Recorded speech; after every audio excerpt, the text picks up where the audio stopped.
Welcome back to ZBrace4K, and this is my Xcom-like compilation video. Now you'll notice some of them look different from the others. That's because I did these videos in different styles, in different ways. If you can go in the comment section and tell me which one you prefer, that will definitely influence my videos going forward. If you like what you see in this video, then why not hit the like button? And if you like me as a YouTuber, then why not hit the subscribe button? It keeps you up to date on all the comings and goings of my channel, and you help me grow. And I'm trying to get to 1,000, so any help would be most appreciated. Now, without further ado, we begin with...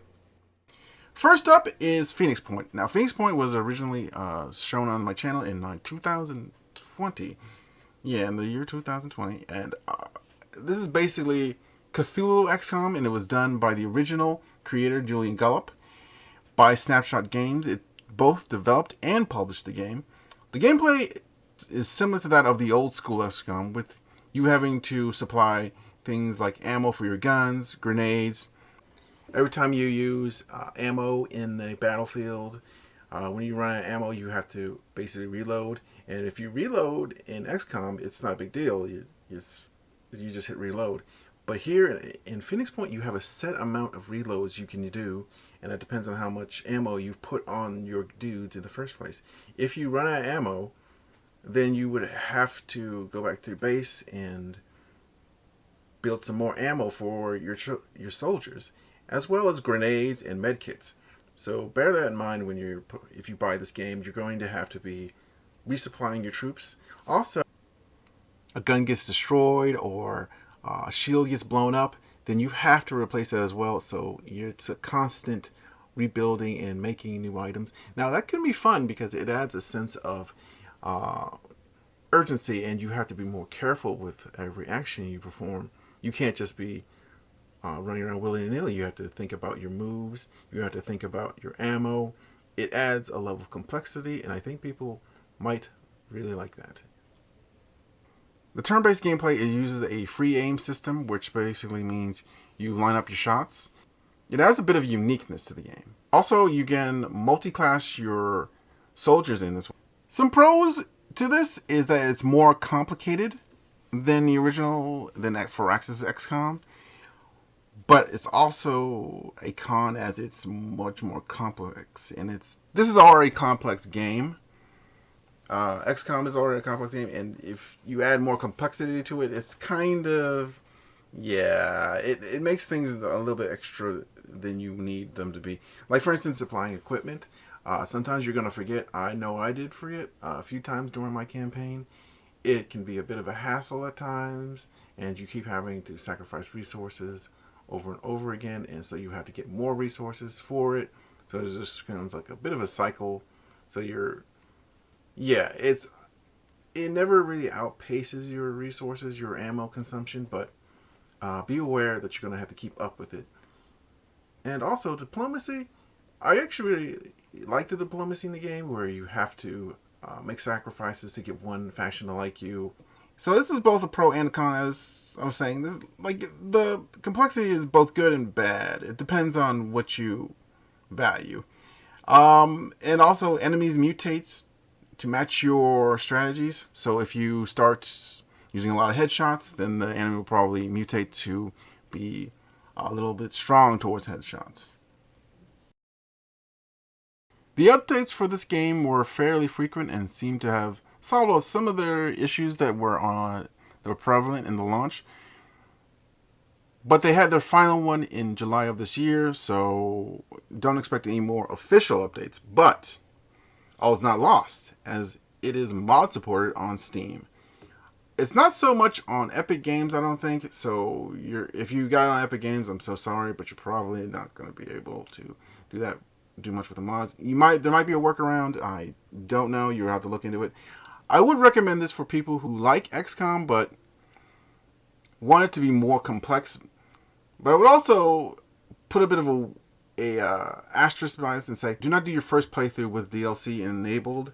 Try and do it with vanilla only, and just sort of work from there, so you're not overwhelmed by this complexity, because The DLC also adds a lot more complexity. It's like more things to it, and it's better if you just come at it in a very simple manner, so you can get used to the systems and then work from there. Up next is Xenonauts. It's developed and published by Golden Hawk Interactive. It's basically a remake of the older XCOM games with the TU system and all. And it has, much like Phoenix Point, the ammo and grenade system. But unlike Phoenix Point, you don't need to replenish it when you use it. It auto does that for you. It's a nice little quality of life improvement.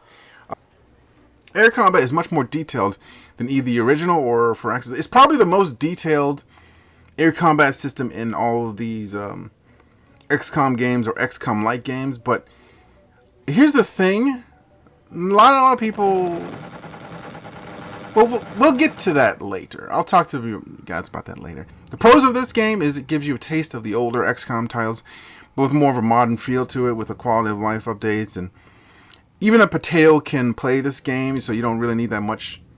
There's not that much demand on your systems to play this game, so it's a good game for people who can't afford like a pricey PC at the moment. The cons, the air combat, while being more complex, it's also harder, and most people have a tendency to skip it.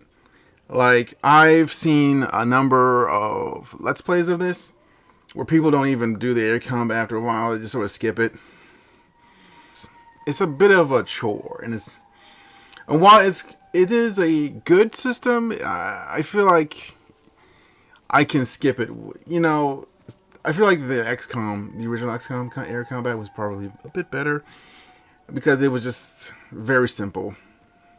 Also, the graphics, or should I say the art style, the graphics they don't really pop in my mind. It's just sort of like very bland looking. Things don't really stand out as much with the art style and the graphics.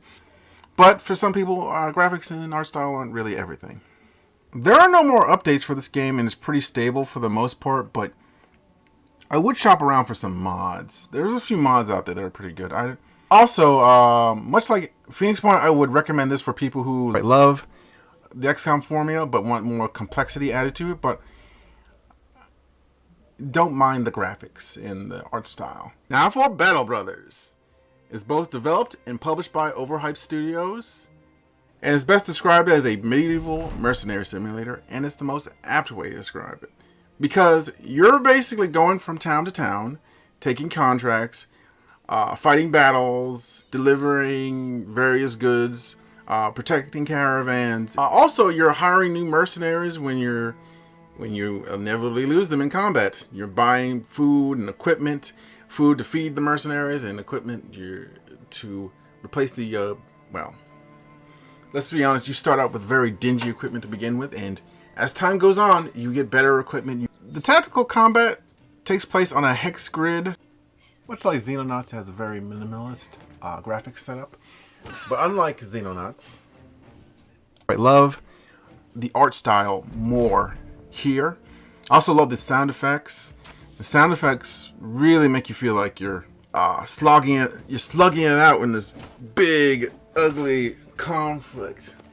And your mercenaries company will grow in size. You will get up to 12 mercenaries you can bring into combat with you. Plus, you can help other armies in battle. So it has a nice epic feel to it. So it feels like you're in the middle of a massive battle, in the middle of a brutal war or something like that.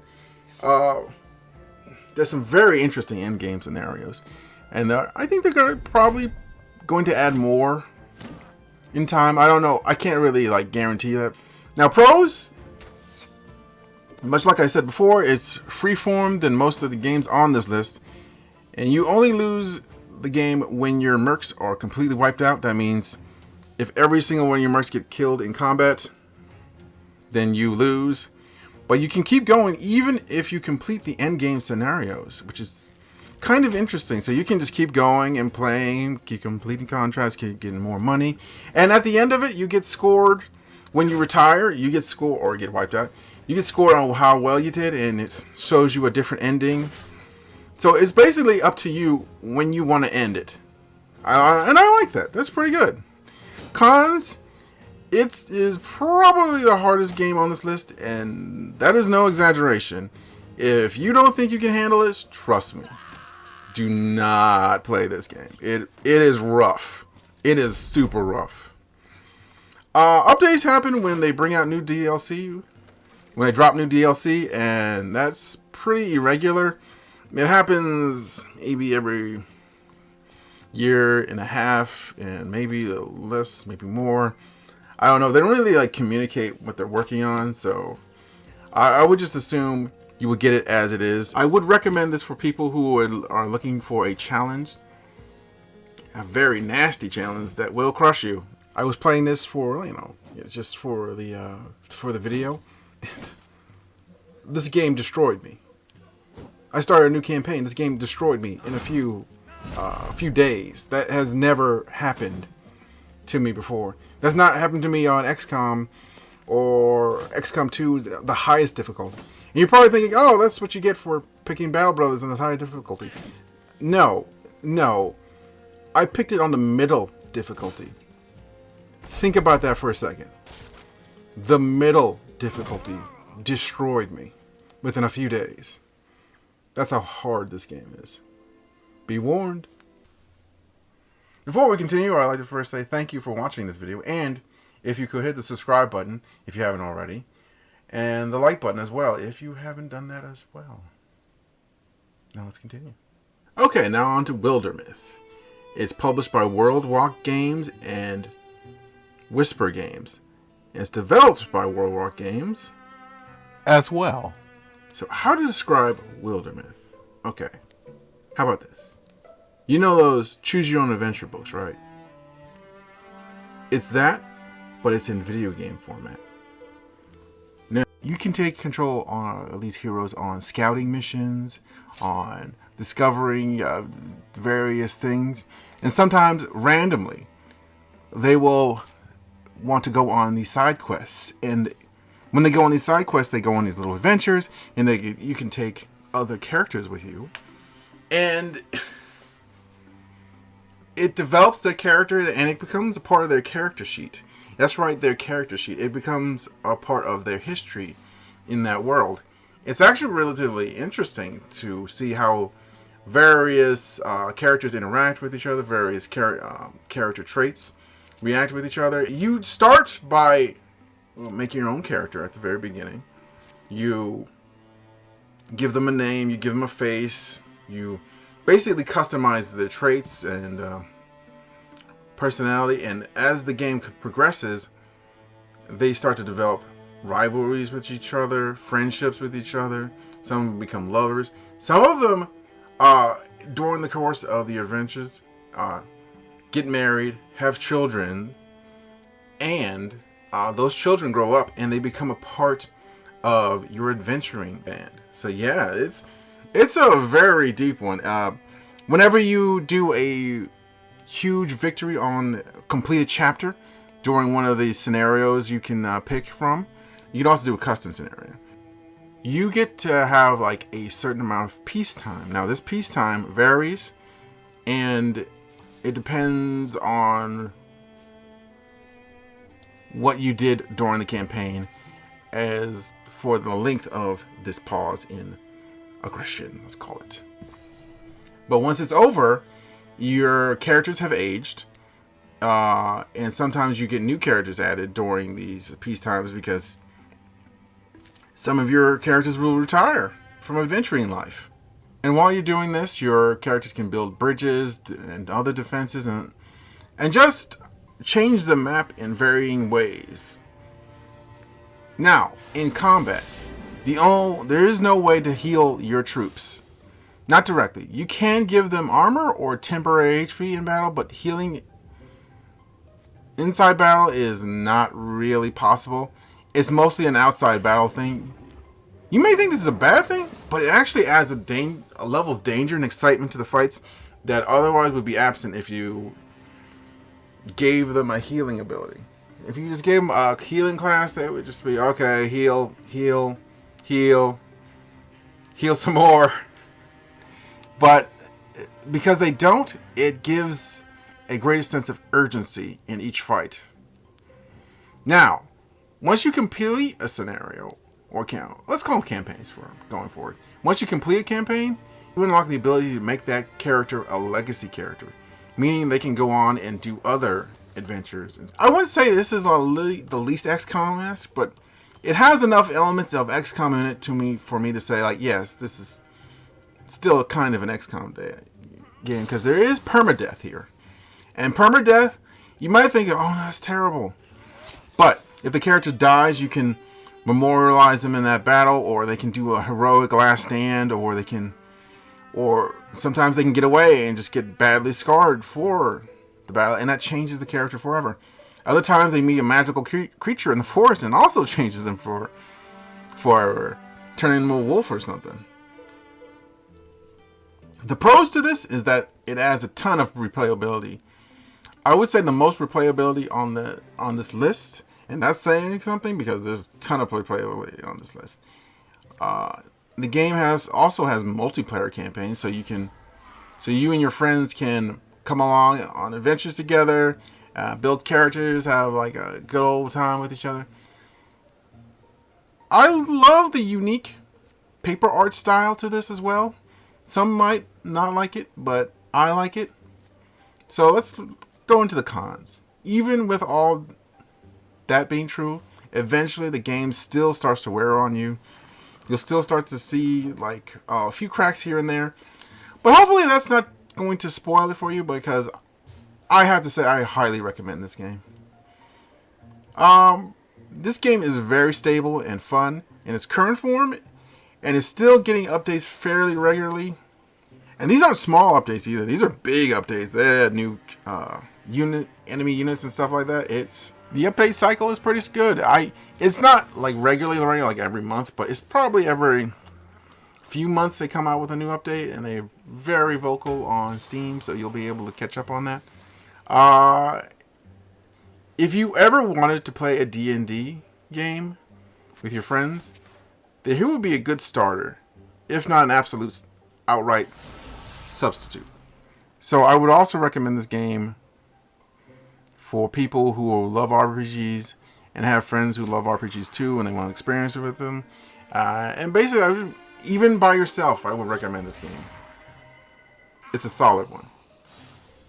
Phantom Doctrine was published by Good Shepherd Entertainment and developed by Creative Forge Games. This is a Cold War spy XCOM game. Now, the strategic layer has you moving your agents from place to place with a chance of them being ambushed, as well as other random events that happen. Strategic layer, I find that interesting because you're actually trying to figure out where enemy bases are, where enemy operations are happening right now that are basically going to foil your progress on the mission, man. So you're basically trying to outsmart. This one feels like you're really trying to outsmart the game's AI. It's a much more dynamic campaign. You have to decipher documents on the investigation board to figure out secrets that are within the documents. Like, you have to decipher who the code names are, what the actual names of the locations, the actual names of the agents. It adds another layer to it.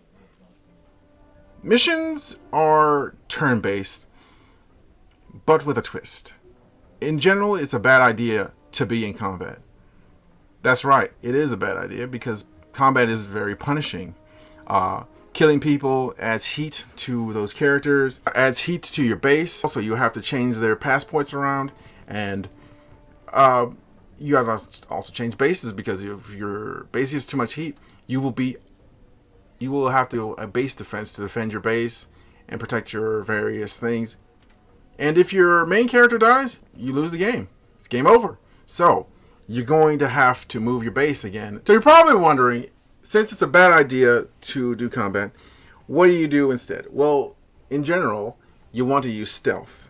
Now, stealth involves you using disguises, using sneak attacks, using picking locks. Now, another thing that's very unique for this game is that shots are not based on chance.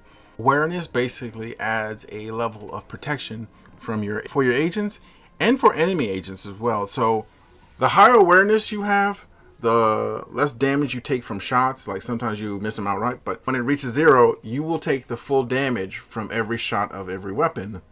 So keep your awareness high. Now let's go into the pros and the cons. I like this game. This game's pacing and the missions. You can never can tell if you're about to blow the whole mission because that guard turned the corner at a wrong time and just completely screwed up your plans. Now, let's go on to the cons. When an agent dies on a mission, they return to your hideout. Pretty much always. I haven't seen it work differently once. But if you mess up on some random events with your agents, they perma-die. So, it's a little bit inconsistent with that. I do remember this one story where I had this agent who had like a personal dealing that they had to go deal with, but I didn't have the money to help them properly, so I gave them a lesser amount, and because of that, they died. Straight up dead. Boom. Just gone. Now, sometimes when these agents come back injured or whatever, there's a chance they might have been flipped and are now working against you. And this goes into another pro. You never can tell who's on your side, even with your agents. Well, there are ways of dealing with certain agents. Like there's one thing you can buy that's called bigger shovels or something like that. And I think in the interrogation room, which you get later on. Now, this is a pretty polished game. I haven't noticed that many bugs or crashes with it. But for the most part, I haven't heard of an update for this game in years. So, on to the recommendations. I would recommend this for people who like stealth and strategy and the turn-based and who like less percentages mixed with when they take a shot. Okay, he's got poisoned. But it doesn't matter because this guy's dead. Yeah, there we go. War Tales has been compared to Battle Brothers as a 3D alternative that's also less painfully difficult. Kinda, sorta, not really. However, it's not as similar to Battle Brothers as it may first appear. War Tales is published by Shiro Unlimited and developed by Shiro Games. Still in early access. I normally don't recommend early access games, but it's so good I think it deserves a mention. War Tales is a mercenary company building simulator that lets you go on quests, raid tombs, fight powerful bounties, take prisoners, and of course, trade.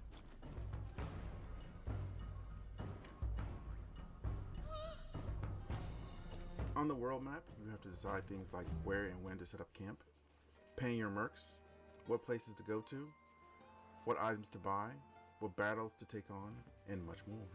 If you like Battle Brothers, you might like this. It has a great deal more RPG elements in it. For example, party member relationships and dungeon exploration.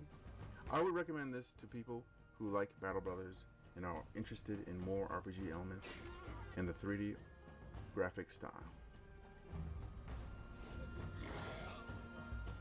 You know what's better than a band of mercenaries? A band of mercenaries and mechs. This is Battletech. Published by Paradox Interactive and developed by Harebrained Schemes. Battletech is a game about building your own giant mech mercenary company. The story revolves around a war for secession in a remote part of the Battletech universe. This relatively small conflict quickly grows in scale, adding bigger and more prominent factions. Watching a Xcom getting smashed is intense. In this game, you get involved in various conflicts, negotiating contracts, designing mechs, and upgrading your ship. I do think that things like mission difficulty could have been better signposted and how to build your mechs properly. Sadly, it looks like there will be no more support for this game by the developer, but we do have excellent mods like Rogue Tech. I haven't played Road Tech myself, but I hear nothing but great things. I would recommend this to people who are into the Battletech universe and turn-based games. Also for people who like watching giant robots fight. And they want you dead, man. Look at what they shot at you. What's that you say? You want more giant mechs? Alright then. Here's Phantom Brigade. Both published and developed by Brace Yourself Games, Phantom Brigade is a mech tactical game about liberating a country. Outside of that, there isn't much story for this, as the story is told through random or procedural events. Having no story or major goal outside of paint the map your color can be a positive or a negative. It all depends on you. But one thing is for sure, the battles are cool. With explosions, beams, and other effects being dramatically created by the game's engine, the turn-based gameplay is implemented a bit differently, as it is paused and you can plan out your movements for your mechs for the next 5 seconds. You can even replay the previous turn, but sadly, not the whole battle. This game made a lot of promises, even before early access, like a Shadow of Mordor Nemesis system and pilot progression, none of which was implemented. The developers might be putting them in later depending on the game's success, but none of that changes what we were promised versus what we were given. If you are interested in more, I would suggest my Let's Play series that is currently happening on my channel. I would recommend this game to people who don't mind a more anime style to mech combat. Turns out the Gears of War games are just as much fun as a turn-based tactical game. Gears Tactics is published by Xbox Game Studio and developed by Compilation Games and Splash Damage. This game is set in a world where the Earth is invaded from down below instead of from the skies like Xcom. They are called the Locusts. The human race is nearly completely overrun, with the exception of a few pockets of resistance remaining. The turn-based gameplay is similar to Xcom, however. There are changes to the combat that make it more intense. The execution mechanics add a much-needed cool factor to the game. You have 3 action points instead of 2, and you can shoot and move in any order without ending your turn. This makes combat far more flexible than XCOM. The campaign map or geoscape isn't there, instead a home screen for customization, leveling up, and picking the next mission. You can pick up loot boxes from the battlefield that you can use here as well, giving more of a scavenger feel to the game. I would recommend this to people who are new to the turn-based tactical game genre, as it has great presentation that makes it far more attractive to a wider audience with direct and engaging gameplay. Speaking of attracting a new audience, why not subscribe to my channel? It's easy and free to do, plus providing you with great content. Thank you. The hidden gem of hidden gems. The turn-based cyberpunk and stealth game known as Invisible Inc. Invisible Inc. is both published and developed by Clay Entertainment. This game is such a unique and fun game, it boggles the mind as to why it's not more well known. In this game, a team of futuristic thieves called Invisible Inc. robs from the various corporations to enrich themselves. Their operations are discovered, and pretty soon they are on the run after losing everything. In order to save themselves, they have to cobble together whatever they can to do a big job that will restore incognita, the group's hacking AI. With it, they can rebuild. After each turn in the mission, the alert level goes up by 1, and once it reaches a high enough alert level, you then have to deal with a new threat such as cameras or new guards. The tension rises at each alarm level, forcing you to make every move more calculated than the last. The game gives you the tools for success in various forms, such as the ability to hack cameras, move to cover, or stun enemies. On the campaign map, you can choose missions, sell items, and use the cash to upgrade your agents. But be careful. You have a time limit, and you have worldwide security escalating based on your progress. I would recommend this to people who wanted to lead a cyberpunk-inspired heist team.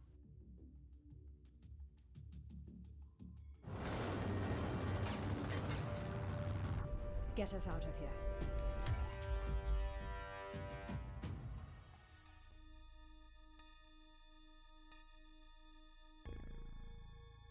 They often say that the original is the best. Well, with that in mind, let's take a look at the original Xcom game.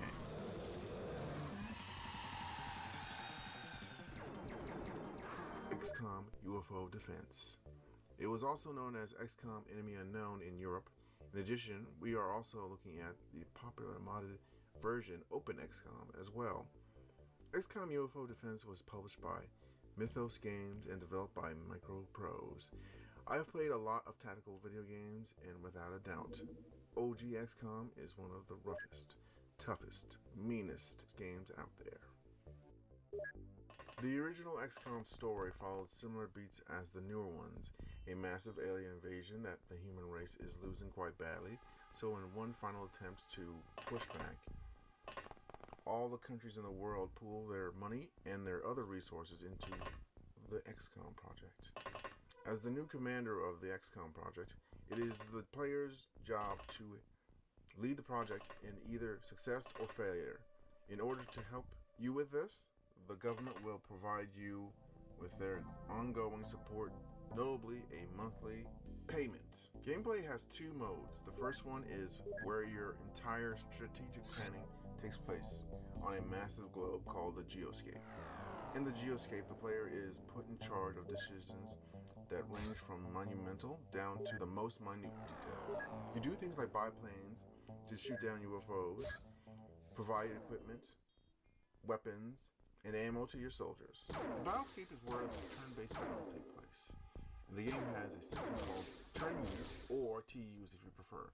The TU system is considered far more flexible than the new XCOM game's two-action system, as each soldier has a set amount of TUs. Once they run out, their turn is considered over, or they can be saved by simply not using all of them.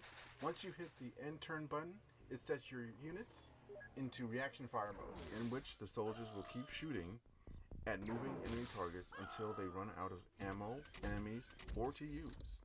That's if they shoot at all. Sometimes they don't. Open XCOM adds a lot of things to the base game, and it modernizes it a bit as well. It lets you save the previous soldier loadout in the deployment screen. All of your male soldiers do not have to look like Guile from Street Fighter, and much, much more. I encourage you to check out the description for the Open XCOM mod, but please note, as with all mods, you need the base game.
The Last Spell came out earlier this year, and so far I believe it's going to be my game of the year. However, as the year goes on, it seems to be facing stiffer competition, but more on that later. The Last Spell was published by the Arcade Crew, Gamar Games, and Danger Entertainment, and developed by Ishtar Games. The last spell puts you in the role of a mysterious commander who has to protect the last few safe havens in the world that was nearly destroyed by a magical zombie apocalypse.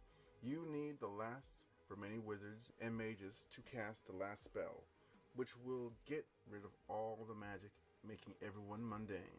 The game has two main phases. The first is the production phase, where you build your defenses and buy equipment for your heroes. Also you level them up.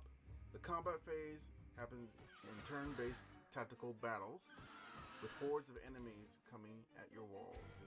By the way, the combat phase happens at night, so the game switches the in-game lighting from day to night, creating a sense of dread. If you can survive the night, it switches back to day, giving you a sense of tense calm, as you will still have to be ready for the next night. Combat is turn-based, with the hero's special skills tied to the weapon they have been equipped with. Heroes also get their own internal perk trees that are randomly generated. The enemies are varied and difficult. If you get surrounded by too many different types, it will be brutal. At the end of each map, you will have to face a boss. The game has a ton of replayability. It encourages this with a meta progression for all your campaigns, which had a ton of unlocks, so even if you do terribly, all you have to do is wait for the next game. This game is for people who want a bit of tower defense and some roguelike elements as well. It will take quite some time before this game gets old, so it will definitely keep you entertained.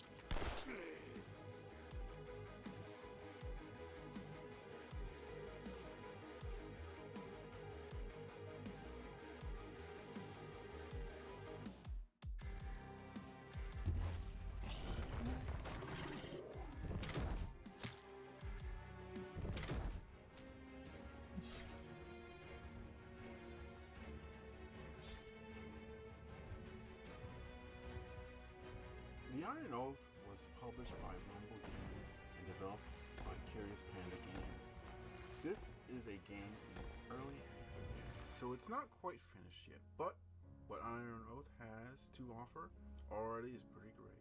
It's a very deep game with tons of replayability. The story of this game is what the player makes of it, but it does have a very basic start. The Scourge is a giant dragon that creates monsters known as the Blighted to roam the land, and you are there as a mercenary to deal with them. Or should I say, playing as a fantasy adventure mercenary company, the player will see various members who can grow old, die, and retire. Also, they will become the heroes of the company, as you'll tell stories of that one guy that saved the entire company with just a lucky hit on a powerful enemy. You start the game by making a mercenary company and giving it a name, a flag, and various other bits and bobs. Then the game's procedural generation system gets to work, making a unique world for the player to roam around in. The game's tutorial is skippable, but past that, your fate is up to you. If you just want to travel across the map, then do that. If you want to stay in one area, then do that as well. If you only want to take certain types of contracts, then you can do that as well. The game world is your oyster. Just remember, your mercenaries need to be paid and your equipment needs to be bought so you can fight battles. Combat in this game is turn-based, with positioning and movement having great importance to success. Knocking enemies into traps or pitfalls can cause extra damage. Battles sometimes have an over-the-top feeling to them and is very challenging. The game's overworld gameplay is very deep as well. Armor, weapons, and equipment can be purchased and repaired in towns. Dungeon crawling is like Mechanicus, where you move from spot to spot, making decisions when prompted by the game. You are given tons of lore and customization in the overworld map too. All of this is merely just a fraction of what you can do in this game. I say if you're a fan of mercenary management sim games like Battle Brothers or War Tales, then you should give this a try.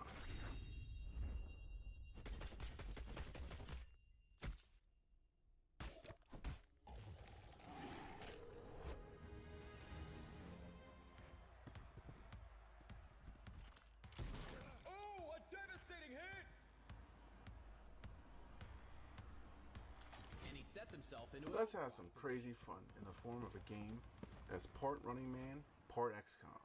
The odd personality of the game makes it hard to describe fully. Showgunners is published by Good Shepherd Entertainment and developed by Arthur Fisher. The game uses a real-time exploration with turn-based tactics and a number of RPG mechanics. The story for this game is about a bounty hunter named Scarlet hunting a killer for revenge. The backdrop is a Running Man style type game show. While the story may be simple, it's still done modestly well. This game has an interesting cast of characters. The announcer really stands out because he gives great, colorful color commentary. Feeling the pain! A pause while he reloads. And there's the coup de grace! The gameplay is real-time exploration. In this mode, you dodge traps and other obstacles as you move to the next combat encounter. The player is given a chance to search for hidden loot boxes, and if they find them, there's a good chance they will get a special rare item. Fans of the game show will try and get autographs from Scarlet, and her reactions will change what type of sponsorship she will be given as her fame increases. The combat is turn-based and it has good, crunchy sound effects. Each character has a set of particular skills and weapons that can make combat a breeze. If you use them correctly, make combat a breeze if you use them correctly. If not, well, even if you plan everything well, you will still need to keep an eye out for the show director, as he will send obstacles or problems at Scarlet and the gang. The show director has everything from exploding barrels to smoke that obscures your sight. The game's presentation and tactical gameplay is on point in this game. At every turn, I really have to carefully plan my move, or I will pay for it in the next turn because the AI doesn't pull any punches. The fame system is a great way to incentivize the player to explore, as well as the items you get from the loot boxes help boost you in combat, which is always a plus.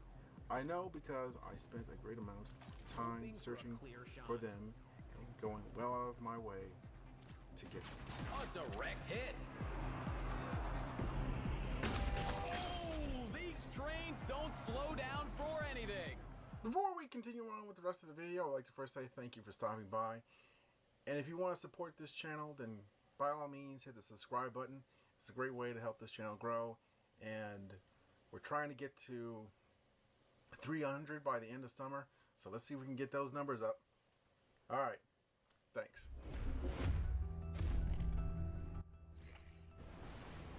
Into the Breach uses positioning in its gameplay and technically is more of a puzzle game, but it's turn-based with permadeath. Brought to you by the creators of the indie smash hit FTL. Subset games both published and developed Into the Breach. Since the introductions out of the way, we can now head into the breach. The story for this game is something akin to the storyline of Pacific Rim, where giant monsters are attacking human civilization. So to fight back, humanity built giant mechs with over-the-top sci-fi weaponry. A fairly simple story, but with an added twist of time travel. But more on that later. Combat in this game is about positioning and moving your enemy around and protecting the power grid, which is the life bar of the player's campaign. Each time a building is damaged, the power grid loses one bar. You gain power from certain events, or at the end of the island, you can buy some power for your grid. The game's currency is stars, called Renown. Renown is gained from completing special tasks during fights, like protect a train or beat a certain type of monster or something of that. You are also given a bonus to your renown based on how much power you have left at the end of an island. The game is quite challenging and you will probably lose your first few campaigns. Once your power drops to 0, then it's game over. Your pilots have a time travel device in their mechs and can travel back to the start with hopes of doing better. This brings us to the game's meta progression system. As the better you do, the more you can unlock different types of mech teams that can be used in future campaigns. You will also get new pilots to unlock. However, you can only have one pilot to carry over from campaign to campaign. This game was a great deal of fun. I was thrilled with some of the movement and combat of the game. The islands are challenging and fun with a twist to each fight, because the game resets everything with the time travel mechanic. Yet, you are never made to feel that a campaign was a waste of your time, as it brings, unlocks, and more experienced pilots with it due to its completion, one way or another. While the game is great, it had a hard act to follow with FTL, as it was considered a legendary indie game. But even though that's true, it still was a good time. In space, no one can hear you scream. Aliens Dark Descent is published by Focus Entertainment and developed by Tindalos Interactive. Wow, I have to say that this game is another contender for my game of the year. I've been a big fan of the Aliens franchise for years. The game is great at establishing the lore of the franchise so that even if you're new, you will be all caught up with the rest of us. The game takes place in the future where the human race has not only mastered space travel, but are now colonizing worlds. The company that gives these colonies and Earth the money, tech, and other resources to do this is called Weyland-Yutani. On one of the company's space stations, in orbit of a colony called Leafy, where a discovery of alien life is made, and surprise, they're hostile. I will not get into much detail, just that this is a horror game as well as a real-time tactics game, and it succeeds at both. That being said, the beginning is a bit cheesy, and dialogue is a bit forced at times, but once it gets going and starts telling the story through gameplay, it will really have you on the edge of your seat. First, let's talk about base building on Leafy. After the Ortego crashes lands on Leafy, the Marines must rebuild a base of operation using the ship. You are given plenty of time to upgrade your base and Marines on this screen. Also, you have complete control over the time, as you can change the day at any time with just a push of a button. Every day you have at least one deployment you can carry out. Lots of things take time in this game, so you will have to wait for your best troops back from the med bay if a mission goes particularly pear-shaped.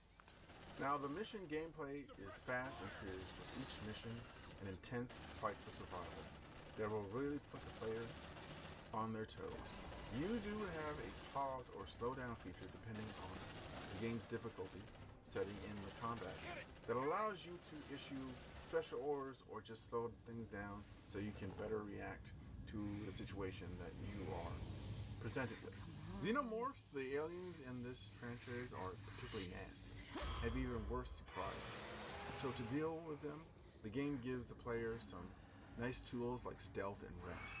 Stealth is where you can have a detection mechanic that allows you to hide and wait for enemies to leave. Another is the resting mechanic, which allows you to rest your soldiers in a sealed room, and it restores the stress. Now, sealing doors also enables you to keep xenomorphs back so you can drop an ambush on them if you need. The game gives you lots of tools, which is helpful because you have a lot going against you. For example, the stress mechanic. This is where the more you fight, the more stress your soldiers will incur. Once it hits 100%, the Marines will suffer negative penalties. Also, if you are engaged with one xenomorph, others will hear the commotion and join in. Then all xenomorphs will go into hunt mode, meaning that the hive knows you are there and are now looking for you. The longer it goes on, the worse the level will get for the player's Marines. These things and so much more are what make this game so intense, scary, and of course, fun. If you want to see more of this, then watch my playthrough on this channel. People have said that this game is to Aliens as what Alien Isolation is to Alien. Although it may sound like an endorsement, I'm happy to say that I agree with that statement. That is not trimonite.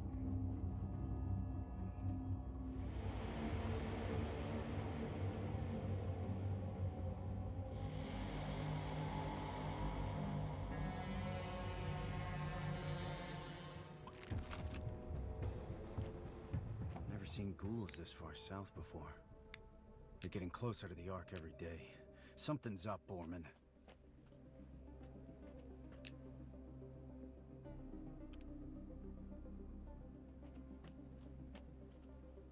If you like a little stealth mixed in with your turn-based fun, then Mutant Year Zero Road to Eden is for you. Mutant Year Zero Road to Eden was published by Funcom and developed by the Beard Ladies. This game is much like Showgunners. It is a mix of real-time exploration and turn-based combat. However, this time, a little bit of stealth is added in. Both sides of the coin play relatively well off of each other, but I'm getting ahead of myself. Let's talk about the story. Since humanity has all been wiped out due to a brutal apocalypse involving global warming, viruses, zombies, and a mixed bag of destruction, it is so bad that the only way to live in the devastated wasteland is as some type of mutant. The game starts the player out as a couple of mutants named Ducks and Borman. They are called stalkers, and they bring things from the wasteland for the people of the Ark. But the two are called on to find Hammond, a tinkerer and engineer whose job it is to make the Ark run. At first, the game has you in real time running around and seeking materials for various upgrades, new weapons, new armor, and other equipment through exploration. Exploration is the only way to acquire powerful gear, whether it is the item itself or the currency needed for it, such as scrap. In this game, you can switch to stealth mode by switching off your light, and using good movement can either move you away or set up a nice ambush. Once you start an ambush, you can shift into turn-based combat. If you take out an enemy unit with a silenced weapon, and before they can ring the alarm, the rest of the enemies on the map will not know where you are, and even if you are really there. If you don't do this, then combat can be a struggle. If you want to avoid a powerful enemy, which you can and should do, as you can always come back with higher levels and better gear. The game has a decent amount of enemy variety, as some of abilities that will just ruin your day. I found this game to be a very fun-filled and satisfying experience.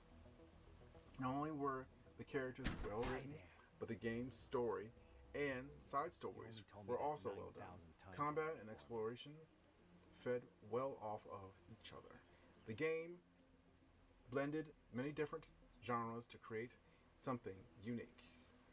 I say for most RPG and turn-based fans, give it a try.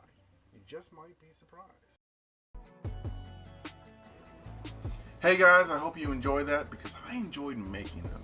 In fact, I enjoyed them so much I started to do reviews on this channel. In fact, at the end screen right here should be a link to one of those videos. Go ahead and click on it right now. And I'll see you there. Thanks.